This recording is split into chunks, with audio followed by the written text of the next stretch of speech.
जो होता है अच्छे के लिए होता है। ये केवल एक कहावत नहीं है, बल्कि ये जीवन का वह परम सत्य है जिसे अगर आपने अपने हृदय में उतार लिया तो आपका जीवन अभी इसी वक्त स्वर्ग बन जाएगा। हम मनुष्य बहुत ही अल्पज्ञानी हैं, हमारी दृष्टि बहुत छोटी है। हम केवल आज को देखते हैं, हम केवल अभी को देखते हैं। अगर अभी हमें थोड़ा सा दुख मिला तो हम रोने लगते हैं कि हमारे साथ बुरा हुआ, लेकिन वह ऊपर बैठा परमात्मा हमारे पूरे जीवन को एक साथ देख रहा है। उसे पता है कि आज जो ये कड़वी दवा तुम्हें पिलाई जा रही है, यही कल तुम्हारे स्वास्थ्य का कारण बनेगी। उसे पता है कि आज जो तुमसे छीना जा रहा है वह इसलिए छीना जा रहा है ताकि तुम्हारे दोनों हाथ खाली हो सके और वह तुम्हें कुछ ऐसा दे सके जो तुमने सपने में भी नहीं सोचा। तो मेरे प्यारे भक्तों, अपने मन के बोझ को उतार फेंकिए, चिंता की गठरी को श्री कृष्ण के चरणों में रख दीजिए और बिल्कुल हल्के हो जाइए। जैसे एक सूखा पत्ता हवा के झोंके के साथ उड़ता है, उसे नहीं पता कि वो कहां जाएगा, लेकिन उसे हवा पर भरोसा होता है। वैसे ही आप भी उस विराट शक्ति की हवा पर भरोसा रखिए। जो चला गया उसे जाने दो, जो टूट गया उसे बिखरने दो, क्योंकि जब पुराना जाएगा तभी तो नया आएगा। पतझड़ के बाद ही बसंत आता है, पुराने पत्ते गिरते हैं तभी नई कोपलें आती हैं। आपके जीवन में भी बसंत आने वाला है, बस थोड़ा सा धैर्य रखिए और मुस्कुराते रहिए। याद रखिए कि ईश्वर के कारखाने में कोई भी उत्पाद बेकार नहीं होता। अगर उसने आपको बनाया है और आपको एक जीवन दिया है तो उसका कोई ना कोई उद्देश्य जरूर है। आपके साथ जो कुछ भी घटित हो रहा है वह उस उद्देश्य को पूरा करने की एक प्रक्रिया है। अगर आज अंधेरा है तो कल सवेरा भी होगा, अगर आज दुख है तो कल सुख भी होगा। ये चक्र है, घूमता रहेगा। आप बस केंद्र में स्थिर रहिए, अपने विश्वास को डगमगाने मत दीजिए। कहिए कि हे नाथ, मैं आपका हूं और आप मेरे हैं, इसके अलावा मुझे कुछ नहीं चाहिए। भक्तों, हम अक्सर ईश्वर की योजनाओं पर शक करते हैं। जब हमारी मनचाही मुराद पूरी नहीं होती तो हम भगवान से रूठ जाते हैं। हम कहते हैं कि मैंने इतनी पूजा की, मैंने इतना पाठ किया, फिर भी मेरा काम नहीं बना। लेकिन याद रखिए, भगवान आपको वह नहीं देते जो आपको अच्छा लगता है, बल्कि भगवान आपको वह देते हैं जो आपके लिए अच्छा होता है। कभी कभी आपकी नौकरी छूट जाती है, आप बहुत रोते हैं, आपको लगता है कि दुनिया खत्म हो गई, लेकिन आपको नहीं पता कि ईश्वर ने आपको उस नौकरी से इसलिए निकाला है क्योंकि वह आपको अपना खुद का व्यापार शुरू करवाकर मालिक बनाना चाहता है, या फिर उससे भी बेहतर नौकरी आपका इंतजार कर रही है। अगर वह पुरानी नौकरी नहीं छूटती तो आप कभी नई दिशा में कोशिश ही नहीं करते। कभी कभी आपका कोई रिश्ता टूट जाता है, आप जिससे बहुत प्यार करते हैं वो आपको धोखा दे देता है या छोड़कर चला जाता है। आप डिप्रेशन में चले जाते हैं, आप भगवान को कोसते हैं, लेकिन आपको नहीं पता कि वह व्यक्ति आपके भविष्य के लिए जहर था। अगर वह आपके जीवन में रहता तो शायद आपकी पूरी जिंदगी नरक बन जाती।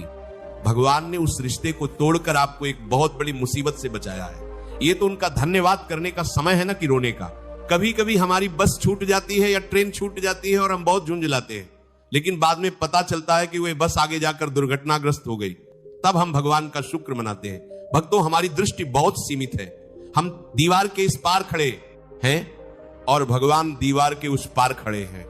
हम सिर्फ वर्तमान का दुख देख रहे हैं और भगवान भविष्य का सुख देख रहे हैं। एक बात हमेशा याद रखिए कि माली जब पेड़ की छंटाई करता है तो पेड़ को दर्द होता है, उसकी शाखाएं काटी जाती हैं, लेकिन माली पेड़ का दुश्मन नहीं है। वह जानता है कि जब तक इन सूखी और टेढ़ी मेढ़ी शाखाओं को काटा नहीं जाएगा तब तक पेड़ पर नए फल और फूल नहीं आएंगे। पेड़ का आकार सुंदर नहीं होगा, आपके जीवन में आने वाले दुख और संघर्ष वही छंटाई हैं। ईश्वर आपको काट छांट कर सुंदर बना रहा है। जब भी आपके साथ कुछ बुरा हो तो 2 मिनट के लिए आंखें बंद करना और अपने इष्ट देव का ध्यान करके कहना कि प्रभु, मुझे नहीं पता कि इसमें मेरा क्या भला छिपा है, लेकिन मुझे आप पर पूरा भरोसा है। अगर यह आपकी मर्जी है तो इसमें जरूर मेरा कल्याण होगा। मैं इसे आपके प्रसाद के रूप में स्वीकार करता हूं। जिस दिन आप में आप स्वीकार भाव आ जाएगा, उस दिन आपके जीवन से तनाव, चिंता और डिप्रेशन हमेशा के लिए खत्म हो जाएगा।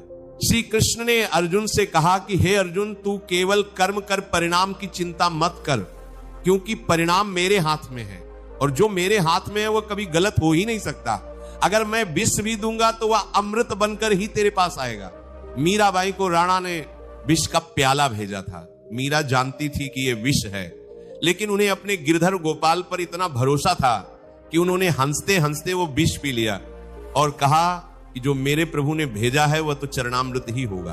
और देखिए उनका भरोसा जीता, वह विष सच में अमृत बन गया।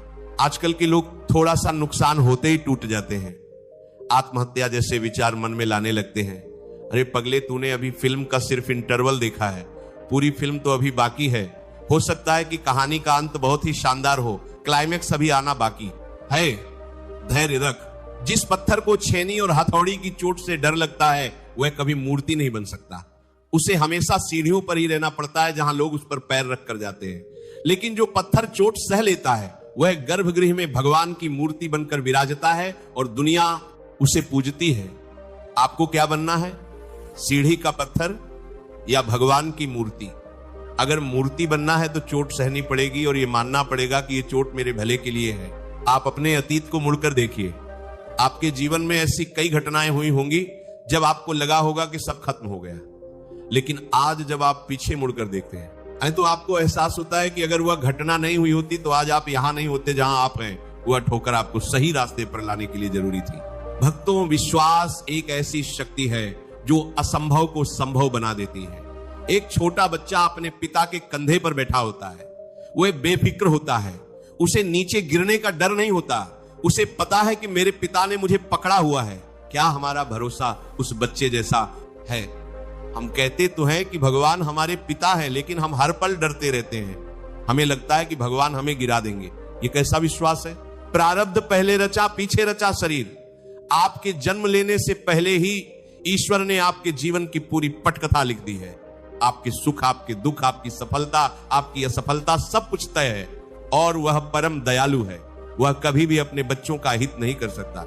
अगर वह आपको रेगिस्तान की धूप में चला रहा है तो यकीन मानिए आगे उसने आपके लिए एक ठंडी छांव और मीठे पानी का इंतजाम कर रखा होगा। जीवन एक पहेली है, इसे सुलझाने की कोशिश मत करो, इसे जीने की कोशिश करो। जो हो रहा है उसे होने दो।